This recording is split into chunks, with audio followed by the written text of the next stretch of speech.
से कर रखी थी खूनी ने, ना काम किया और निकल भागा। पर सर ऐसी कैसी तैयारी की होगी कि यूनिट के किसी भी मेंबर ने उसे नहीं देखा? इतना हंगामा हो गया यहाँ पे और ये बैठा सो रहा है। जी साहब। यहाँ से किसी को आते जाते देखा तुमने? साहब मैं तो अभी 5 मिनट पहले ही आया हूँ। 5 मिनट पहले?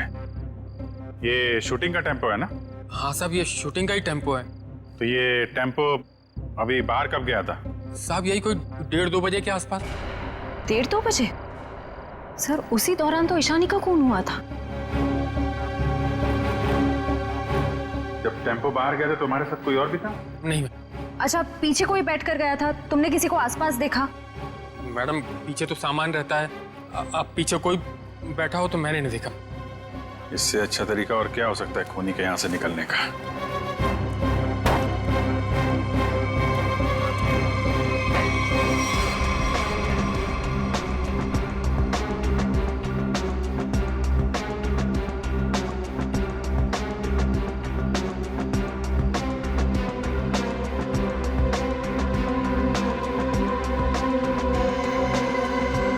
पीओपी का टुकड़ा? ये यहाँ क्या कर रहा है? शूटिंग में तो कहीं भी धूल मिट्टी थी नहीं। ये मिट्टी का टुकड़ा कहाँ से आया? साहब इसमें तो प्रॉपर्टी का सामान रहता है। प्रॉपर्टी के सामान और उसमें पीओपी का टुकड़ा, मतलब कोई और था यहाँ पे।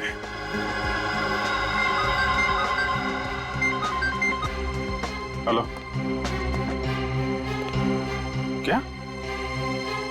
कहाँ पे?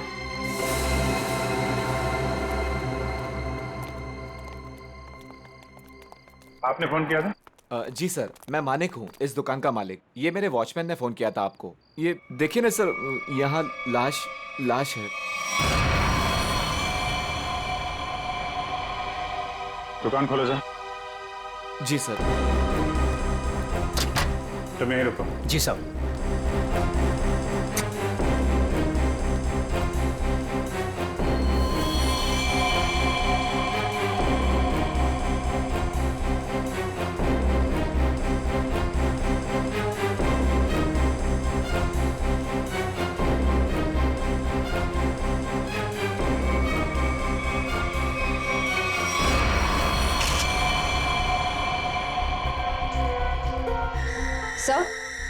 सर इसे भी बिल्कुल ईशानी की तरह मारा गया है। ये देखिए, किसी पतली धार वाली चीज से इसका गला काटा गया है।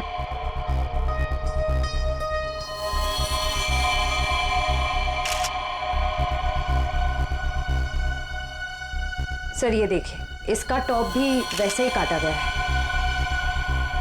इसका मेकअप निकालो, देखो कौन है ये। Yes sir. ये लाश दुकान में आई कैसे? सर मुझे नहीं मालूम। दुकान तो बंद थी ना, आपने ताला खोला है, तो ये क्या लाश अपने आप आ गई यहाँ पे? सर मैं क्या बताऊं, ये सब कैसे हुआ? ये लाल टोपी और इसके कपड़े भी मेरी दुकान की नहीं है, और मैं इस लड़की को तो पहली बार देख रहा हूँ। सर मेकअप निकल गया। ये तो समायरा है ना? इसकी भी मॉडलिंग वाली फोटो हमने देखी थी वहां पे। हाँ सर। ये दुकान की चाबी आपके अलावा किसके पास रहती है? मेरी पत्नी सोनाली के पास, लेकिन वो तो पटना गई हुई है। अच्छा,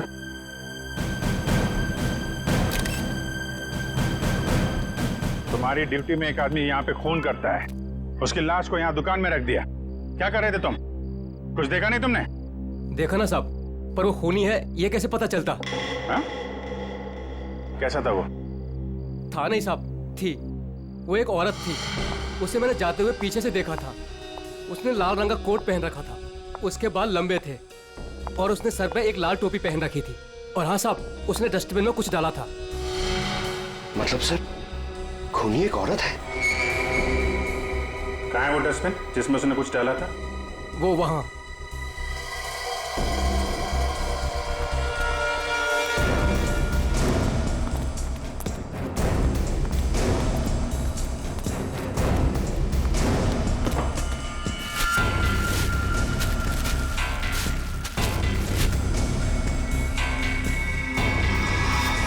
तो ये तो फिशिंग का सामान है, मछली पकड़ने का कांटा वाटा।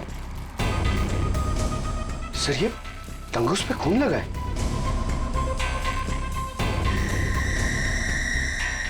ओह, लगता है इसी का इस्तेमाल किया गया है खून करने में। भरे दिन के उजाले में शूटिंग पर कोई मेकअप रूम में घुसता है और ईशानी को मार डालता है, और तुम में से किसी ने कुछ भी नहीं देखा और ना कुछ सुना है? ये कैसे हो सकता है? सर एक्चुअली ईशानी की परमिशन के बिना उसके कमरे में कोई नहीं जाता था। इनफैक्ट उसने बीबू को भी दरवाजे के बाहर से ही भगा दिया, और उसके बाद जैसे ही हम लोग गए तो देखा वो मरी हुई थी। चलो सर ये कास्टिंग डायरेक्टर है कीकू। लेकिन सर मुझे यहाँ क्यों लाया गया है? मैंने समायरा और ईशानी का गला थोड़ी काटा है। ए, चुप!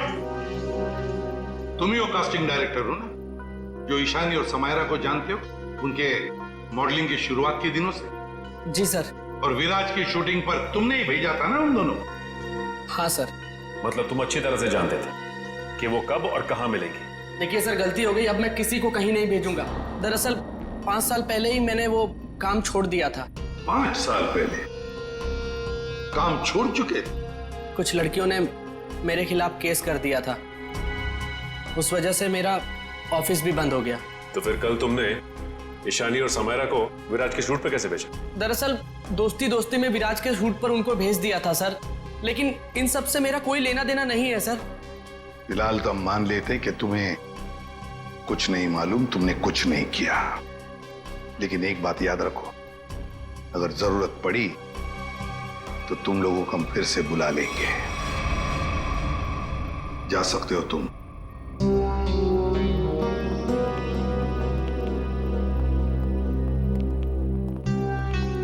इन तीनों पे कड़ी नजर रखनी पड़ेगी।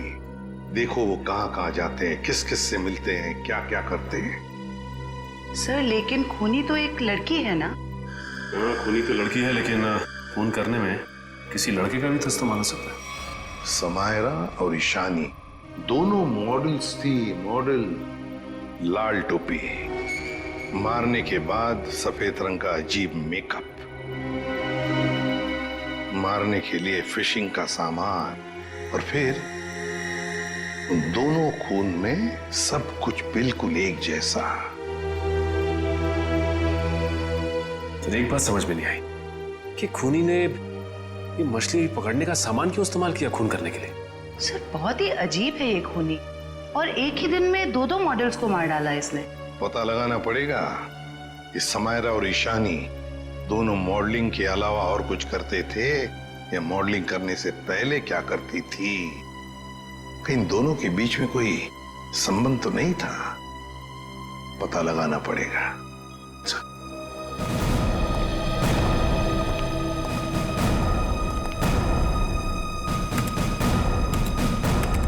तो 2009 में समायरा और ईशानी ब्यूटी रिबन नाम की मॉडलिंग एजेंसी में काम करते थे, जिसका मालिक ये कीकू था। Kiku, casting director Kiku. इस कीकू के बंद पड़े ऑफिस में जाना पड़ेगा, देखना होगा शायद इसके बाकी मॉडल्स की भी जान को खतरा हो, और ये भी हो सकता है कि हमें उस औरत के बारे में कोई सुराग मिल जाए।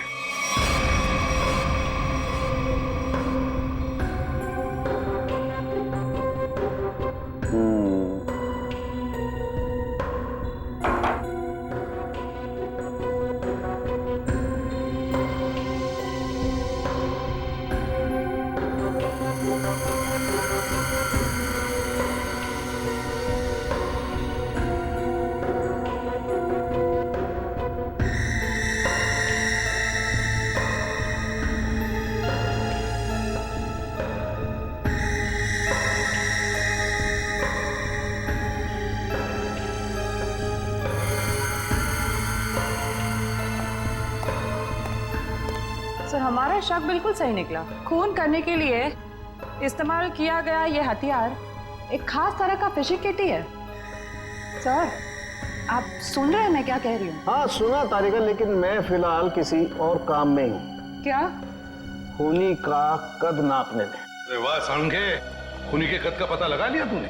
हाँ बस 1 मिनट जरा, ये दोनों के गर्दन का ये घाव देखो बस। ये घाव का निशान ऊपर की तरफ बना हुआ है, ना तो सीधा है ना नीचे की तरफ। मतलब खूनी ने तार से इन्हें ऊपर की तरफ खींचा। इसका मतलब साफ है, खूनी की ऊंचाई इन दोनों से ज्यादा थी। मतलब सर वो खूनी औरत इन दोनों से लंबी है?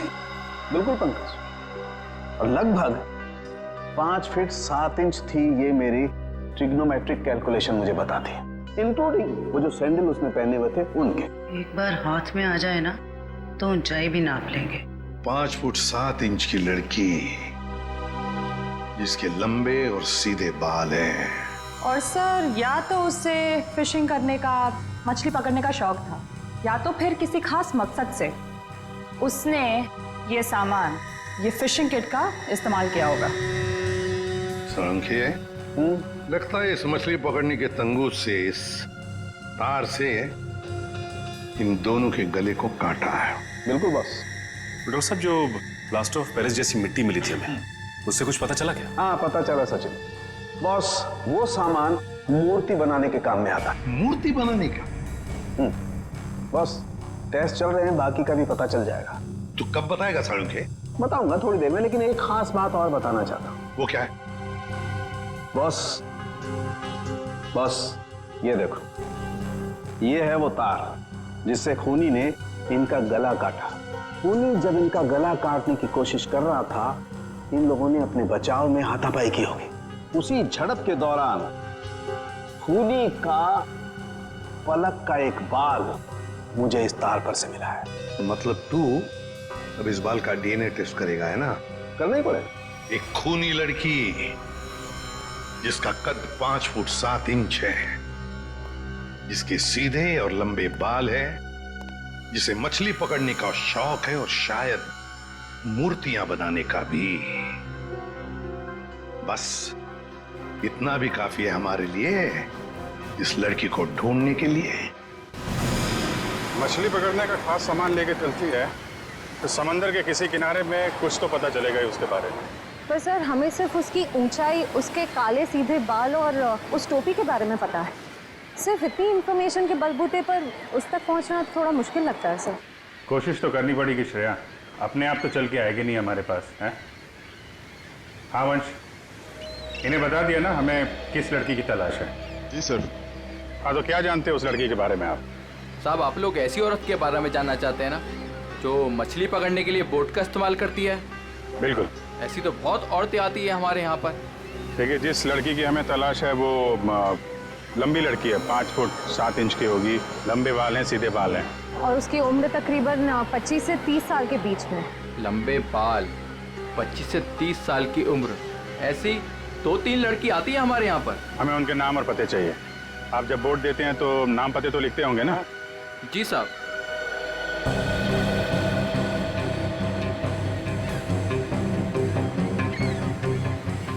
ये तीनों लड़कियां आती हैं 5-6 महीने से हमारे यहाँ पर अपने कुछ दोस्तों के साथ। केशा, एनी, शिखा। केशा, एनी और शिखा। मिलना पड़ेगा इन तीनों लड़कियों से। देखते हैं इनमें से कौन है वो लाल टोपी वाली लड़की। सर, कीकू जी ने टैक्स की चोरी की थी और कुछ लड़कियों के पेमेंट ना देने की वजह से इनकी शिकायत की थी, इसीलिए ऑफिस बंद हो गया। और इनका कोई क्रिमिनल रिकॉर्ड भी नहीं है सर। उसका खून हुआ है वो 2008 में कीकू जी की एजेंसी से ही लॉन्च हुई थी, इसलिए ये अभी शक के घेरे में है। विराज, तुम ये बताओ कि तुमने तो कीकू जी के साथ और उन मॉडल्स के साथ काम किया था, तो तुम्हें कभी लगा कि वो मॉडल्स किसी मुसीबत में है या फिर कीकू जी के काम में कोई गड़बड़ है? मैं ईशानी और समायरा के साथ पहली बार काम कर रहा था, और जहाँ तक कीकू जी की बात है तो पैसों के लेन देन में धांधली के अलावा इनमें दूसरी कोई कमी नहीं है। सर, इन तीनों मॉडल्स के कद, रंग और बाल खूनी से कुछ हद तक मिलते जुलते हैं।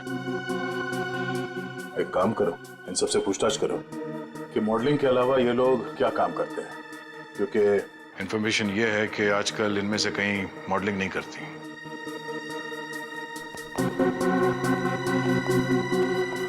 एनी, 2012 में आप मॉडलिंग छूट चुकी थी।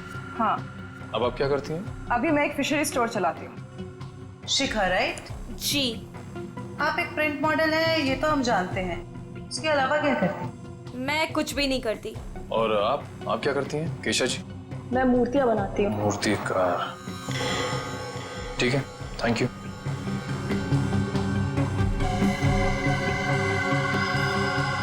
तो बिल्कुल खूनी की प्रोफाइल जैसा है। कंपनी का नाम रेड इंक। मेरा शक सही है, इस एजेंसी के मॉडल्स का ही कुछ राज है।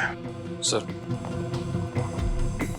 एनी, केशव और डॉली, उन तीनों के प्रोफाइल्स कुछ उन्हीं से मिलते जुलते हैं। सर, इनका संबंध मूर्तियां बनाने और फिशिंग से भी है। तो इनका प्रोफाइल पेशा दोनों शक के दायरे में है। एक काम करो, इन तीनों को ब्यूरो लेके चलो। सर, खूनी लड़की ने जिस तरह के कपड़े पहने थे उस तरह के कपड़े आ गए सर। Very good. पंकज, इन तीनों के नंबर्स हैं ना हमारे पास? Yes sir. सेलफोन नंबर्स जरा ट्रेस करो, देखो जब उन दोनों लड़कियों के खून हुए तब ये तीनों कहां थी। Yes sir. जयंती सर, ले जाओ। जी, आप तीनों मेरे साथ आइए। कहाँ? अभी बताती हूँ, आओ।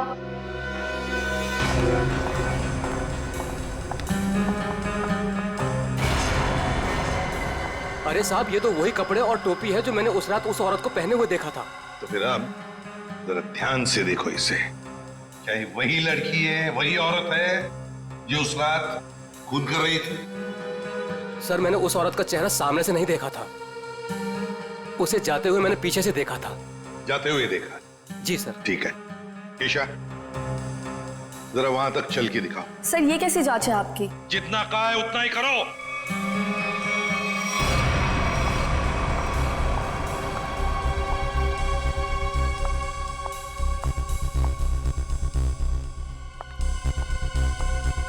नहीं साहब। नहीं? ठीक है, आप आइए मेरे साथ।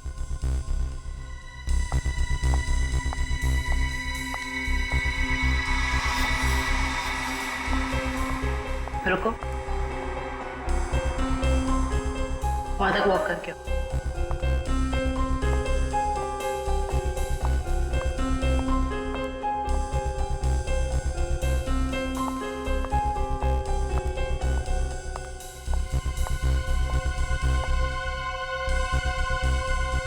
ये भी नहीं है सर। आइए।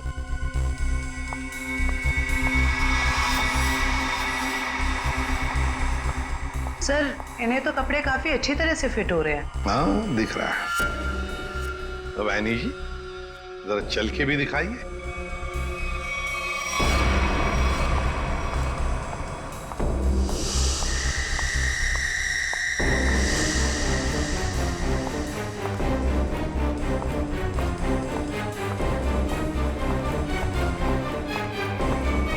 यही है सर, बिल्कुल यही है सर।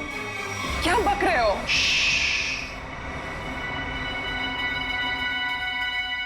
सर, जिस वक्त समायरा का खून हुआ था, आनी का फोन उसी एरिया में था। सुना है नहीं? उसी इलाके में था तुम्हारा फोन जिस वक्त ईशानी और समायरा का खून हुआ था। तुम जा सकते हो। और मैं? आपको तो रुकना ही पड़ेगा। सर, मैं क्यों नहीं जा सकती? वो इसलिए कि खूनी की चाल और तुम्हारी चाल बिल्कुल वही है। और तो और सबसे बड़ी बात कि तुम्हारा फोन उसी इलाके में मिला जहां पर इन दोनों लड़कियों का खून हुआ। सर, इन सब का क्या मतलब है? I mean, दो लोग एक जैसे दिख सकते हैं ना? और फिर वॉचमैन ने ऐसा तो नहीं कहा कि मेरा चेहरा खूनी के चेहरे से मिलता है। लेकिन जिस वक्त खून हुआ उस वक्त तुम्हारे मोबाइल की लोकेशन भी वही की बता रही है, और ये सब कुछ इत्तेफाक तो नहीं हो सकता। सर, उस वक्त सैकड़ों लोग उस एरिया में थे, तो क्या सब खूनी है? बस बस, बहुत बोल दिया। बताओ क्यों किया खून ईशानी और समायरा का? सर, आप मुझ पे दो खून का आरोप लगा रहे हो। मैंने कुछ नहीं किया ऐसा। अभी तो सिर्फ आरोप लगाया है, सजा मिलनी तो अभी बाकी है। सजा? जी, सजा। खून की सजा फांसी। सर, मैंने कुछ नहीं किया ऐसा। मैं बताती हूँ सर। बताओ। पर मेरी एक शर्त है। ये लो, इनकी एक शर्त भी है। चलो बताओ, क्या शर्त है? सर, मुझे 50 लाख रुपए चाहिए। 50 लाख रुपये? हाँ। चलो, दे दिए। अरे लेकिन तुम पैसों का क्या करोगी? तुम्हें तो सजा होने वाली है। आप वो सब छोड़िए, मैं आपको बता रही हूँ ना, मैंने कुछ नहीं किया। सर, मैं तो सिर्फ उसे जानती हूँ जो खूनी को जानता है। और वो है? वो है शिखा। शिखा?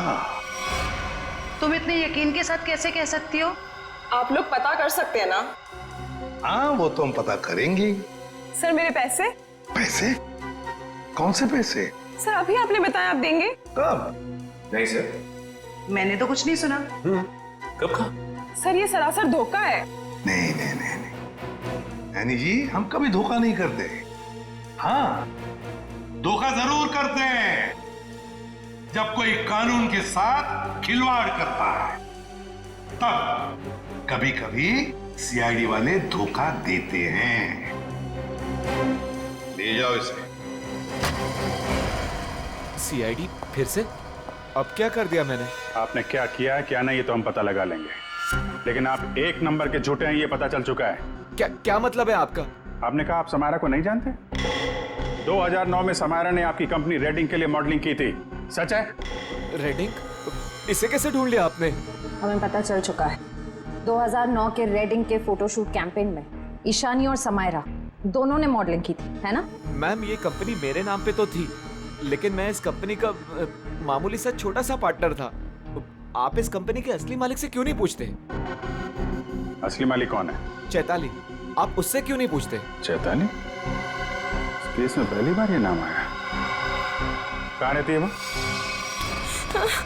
ये नहीं हो सकता, ये नहीं हो सकता। अगर सीआईडी को सच का पता चल गया तो बहुत बुरा हाल होगा मेरा।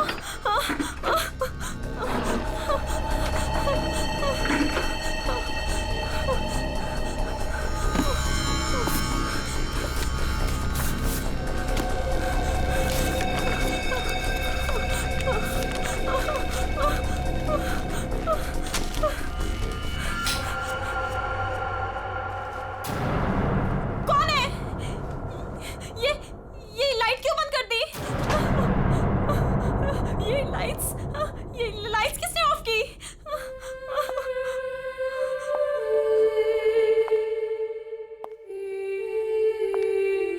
कौन है वहां? कौन है वहां?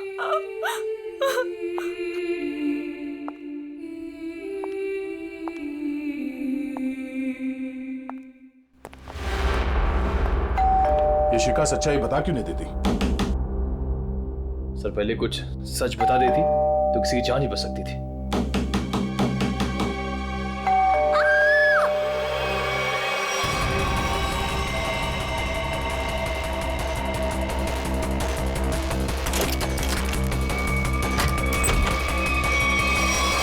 शिखा, शिखा, शिखा,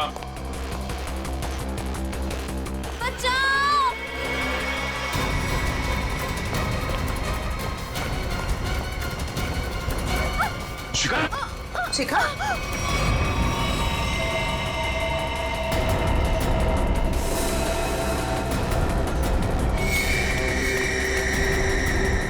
नस कटी नहीं है। इशिता जल्दी एम्बुलेंस को बुलाओ, जल्दी।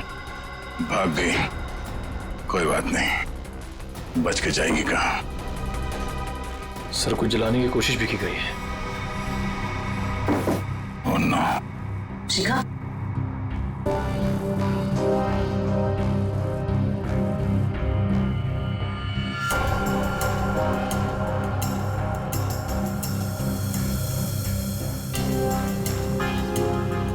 इतना लंबा बाल इस शिखा का तो नहीं हो सकता। ओह, तो भागते भागते बाल छोड़ गई। देखते हैं कहां तक भागती है ये। आइए सर।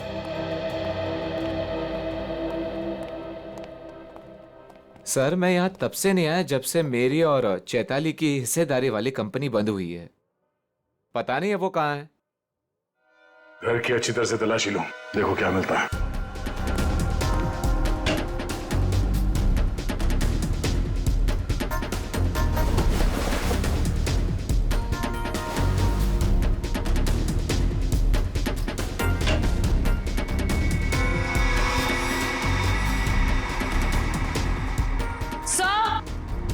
आ जाओ दी। सर ये देखिए।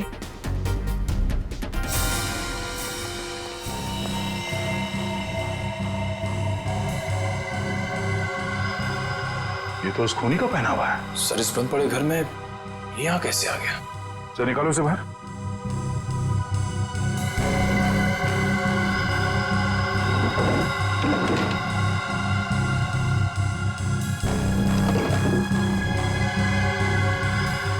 नो,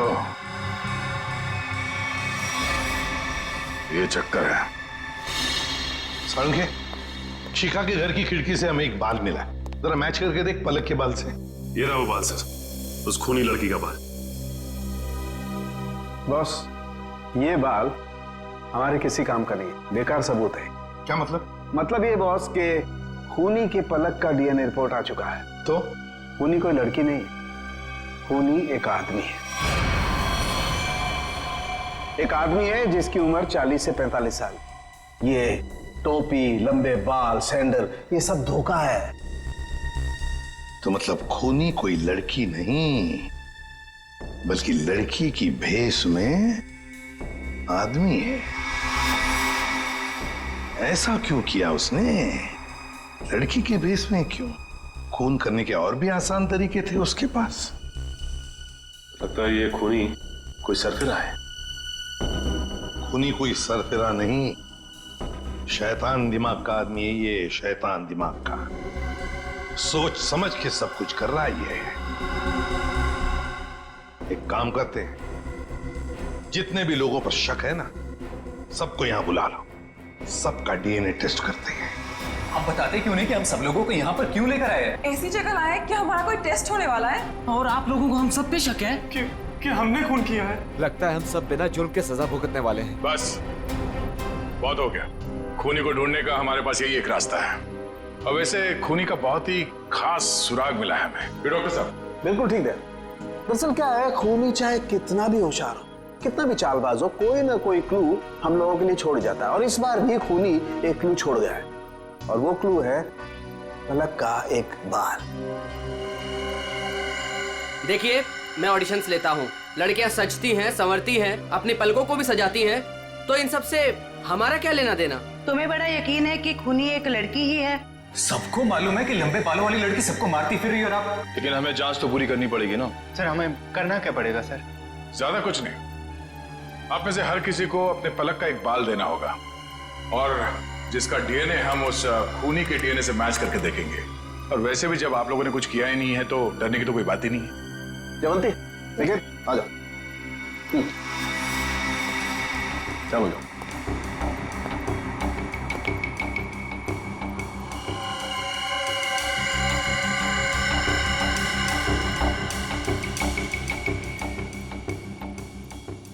देखिए प्लीज, मेरी तबीयत ठीक नहीं लग रही, मुझे चक्कर आ रहे हैं, मुझसे ये सब नहीं होगा। अच्छा, तुम्हारी तबीयत भी अभी खराब होनी थी? सर, आप इस जांच को बाद में भी कर सकते हैं। चलो प्रीतम, मैं तुम्हें हॉस्पिटल ले चलता हूँ, चलो। और चैताली किसी हॉस्पिटल में है क्या? निकल।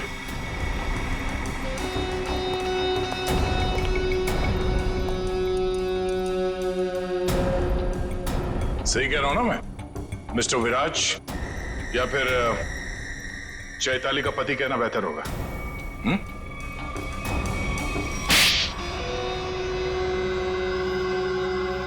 चैताली कहाँ है बताओ? चैताली अब इस दुनिया में नहीं है, और जिनकी वजह से वो इस दुनिया में नहीं है, मैंने उन सबको, समायरा और ईशानी, उन दोनों को भी चैताली के पास पहुंचा दिया। और जिस लड़की शिखा को आपने बचाया है, मैं उसे भी नहीं छोड़ूंगा। तुम सीआईडी के सामने किसी को जान से मारने की धमकी दे रहे हो मिस्टर विराज, बड़ी हिम्मत है तुम्हारे। घर में हमें पता चल गया था कि सारे खून के पीछे तुम्हारा ही हाथ है, और अब डीएनए टेस्ट से प्रूव भी हो जाएगा, लेकिन हम तुम्हारे मुंह से सुनना चाहते हैं। मैं तो अपनी बीवी को इंसाफ दिलाना चाहता था, बस शिखा, समायरा और ईशानी, ये तीनों मेरी बीवी की खुदकुशी की जिम्मेदार थी। पर ये बात मुझे 5 साल बाद पता चली। इतने सालों बाद तुम्हें कैसे पता चला कि ये तीनों तुम्हारी बीवी के मौत के जिम्मेदार है? ये 2009 की बात है। चैताली ने द रेड इंक कंपनी में पैसा लगाया था, और ये तीनों लड़कियां उसके बराबर की पार्टनर थी। माणिक तो बस नाम का पार्टनर था इनके बीच। मैं उस वक्त यूके में था, और इन तीनों लड़कियों को जानता भी नहीं था। लेकिन जब इनकी कंपनी नुकसान में चली गई, तो इन तीनों ने मेरी बीवी को कर्जे पर बकायेदारों से लड़ने के लिए अकेला छोड़ दिया और उसे मरने पर मजबूर किया। और जब तक मैं उसके पास पहुंचता उसने फांसी लगाकर खुदकुशी कर ली। मैंने एक औरत का वेश बनाया और अपना बदला लेना शुरू किया ताकि आप लोग ये सोचते रह जाएं कि खूनी एक औरत थी। शिखा के घर जो जलाया था वो एक सबूत था, उसको मुझ पे शक हो गया था। माना कि उन तीनों की वजह से तुम्हारी बीवी अब इस दुनिया में नहीं रही। तुम कानून की मदद ले सकते थे, लेकिन तुमने ऐसा नहीं किया। अपनी बीवी की मौत का बदला लेने के लिए तुम खून करने लगे। अब तुम्हें फांसी से कोई नहीं बचा सकता।